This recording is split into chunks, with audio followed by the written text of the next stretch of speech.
Good morning students. இப்போ பாடம் 7 இருக்கு இல்லையா, அதுலேயும் வந்து பார்த்திங்கன்னா இந்த 3 வரியில் எழுதக்கூடிய அந்த பிக் கொஸ்டின்ங்கிறது. பிக் கொஸ்டின்னா பயப்படாதீங்க, 3 வரி தான், 3 லைனில் எழுதணும், அவ்வளோதான். பிரஸ்னோं के उत्तर 3 वाक्यों में लिखिए.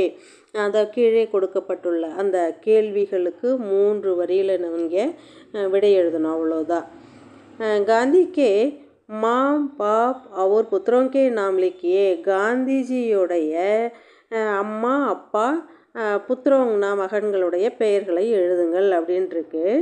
மோகன்தாஸ் காந்தி கே பிதா கா நாம், மோகன்தாஸ் காந்தி இருக்காங்க இல்லையா, அவங்களுடைய அப்பா பெயர் பிதா கா நாம் கரம்சந்த் காந்தி. கரம்சந்த் காந்தி அவர் மாதா கா நாம் புத்தலி பாயி ஹை. அப்பா பெயர் கரம்சந்த் காந்தி, அம்மா தாயின் பெயர் வந்து புத்தலிபாய். இதை எழுதணும். மோகன்தாஸ் காந்திக்கு 4 புத்திரகை, அவர்களுக்கு 4 மகன்கள் இருந்தனர்.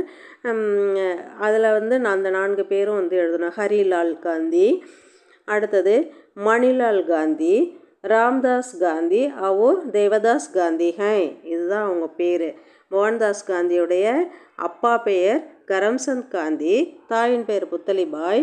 மோகன்தாஸ் காந்திக்கு வந்து 4 மகன்கள் இருந்தார்கள். அவர்கள் ஹரிலால் காந்தி, மணிலால் காந்தி, ராம்தாஸ் காந்தி மற்றும் தேவதாஸ் காந்தி. இதுதான் இதனுடைய பொருள். இதை எழுதணும். செகண்ட் கொஸ்டின் பாருங்கள். காந்திஜிக்கோ தக்ஷின் ஆப்பிரிக்கா மேம் கியா அனுபவ ஹுவா.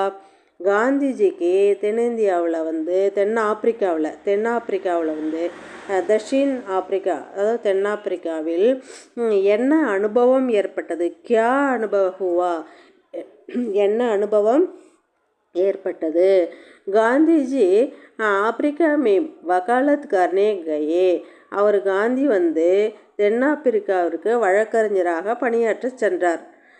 वहाँ उनके भारतीयों पर हो रहे भेदभाव का सामना करना पड़ा. அங்கு வந்து இந்தியர்களுக்கு எதிராக நடந்த இனவெறி மற்றும் அந்த பாகுபாடை வந்து அவர் சந்திக்க நேர்ந்தது, அதை எதிர்கொண்டார். இதுதான் அவருடைய அனுபவங்கள், அந்த தென்னாப்பிரிக்காவில் ஏற்பட்ட அனுபவங்கள். இதை நீங்கள் புரிஞ்சுக்கிட்டு எழுதணும். தேர்ட் கொஸ்டின் பாருங்கள். महात्मा गांधी दक्षिण भारत हिंदी प्रचार सभा में कब से कब तक ठहरे. மகாத்மா காந்தி தென்னிந்திய ஹிந்தி பிரச்சார சபையில் எப்போது, அதாவது எப்போது முதல், கப்சே கப்தக் டஹரே அப்படின்னா எப்போது முதல் எப்போது வரை தங்கினார் அப்படிங்கிறது அந்த கேள்வி.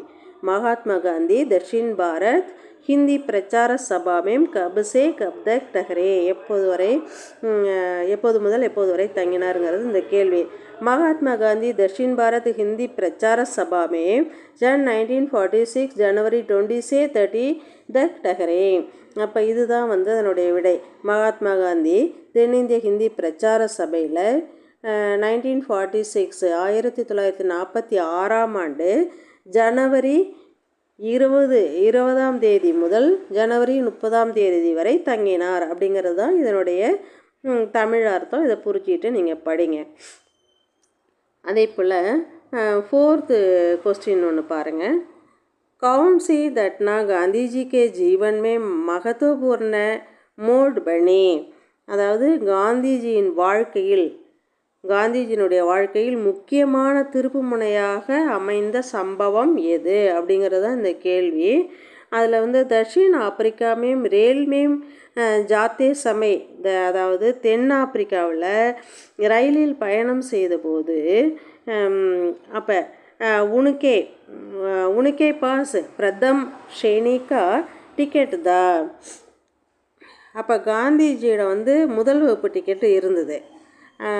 फिर भी टिकट कलेक्टर ने उनके तीसरी श्रेणी में जाकर बैठने के लिए कहा.